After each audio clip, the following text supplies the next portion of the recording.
बच्चों, आप ये जानते हैं कि हमारा इस दुनिया में, इस संसार में सबसे पुराना ग्रंथ क्या नाम बताया था पिछली बार मैंने? इस दुनिया का सबसे पुराना ग्रंथ क्या है? पिछली बार बताया था बच्चों आपको, क्या है वो? याद करो। ऋग्वेद। जोर से बोलो।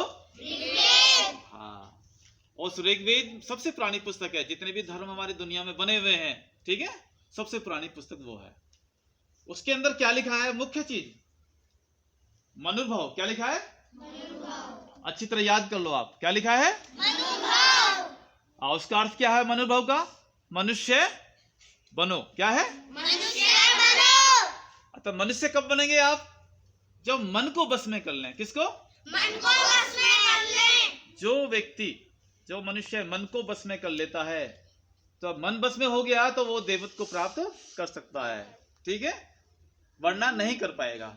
इसलिए पहले मनुष्य बनना जरूरी है। मन को बस करने के लिए बहुत सारे रास्ते हैं, तो वो अपने अपने तरीके से इस्तेमाल करके आ जा सकते हैं। इसलिए मन को बस में करने का मेरे पास एक तरीका है। क्या है?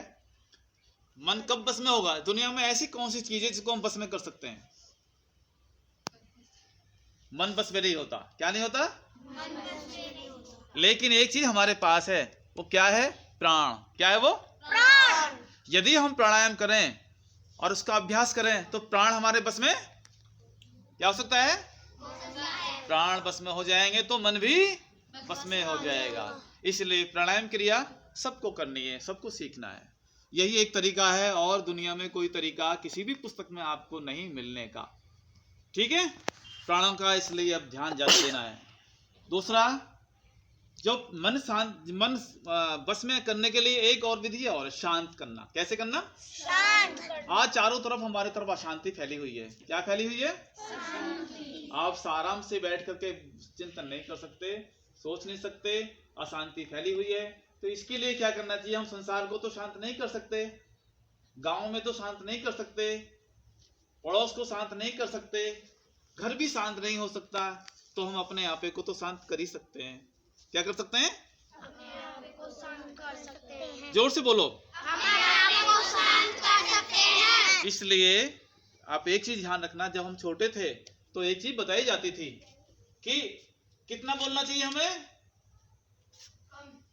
नहीं, ज्यादा भी नहीं, कम भी नहीं, जितनी आवश्यकता हो। कितनी? जितनी आवश्यकता हो उतना बोलना चाहिए।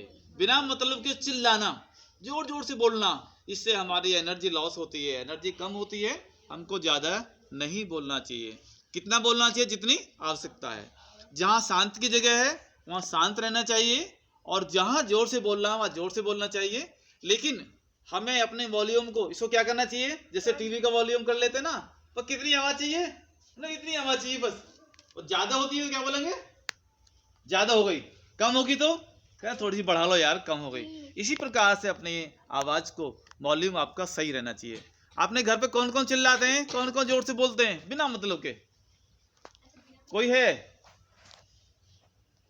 खड़ा करो। कोई है जो चिल्लाता है? कोई नहीं, जोर जोर से बोलता। चलो, यदि कोई बोलता भी है तो वॉल्यूम को ठीक कर लेना। कैसे बोलना चाहिए? आज आप मेरे पास हैं तो ये है, मैं बोला भाई कर्तव्य जी कैसे हैं, तो आपको सुनाई पीछे आई कि नहीं?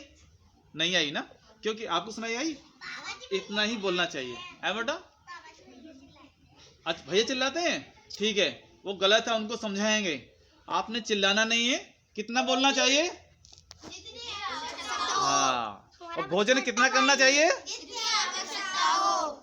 कोई भी कार्य हो अपने सामर्थ्य के अनुसार करना चाहिए। और लेकिन हमारी भाषाओं में क्या अंतर होता है?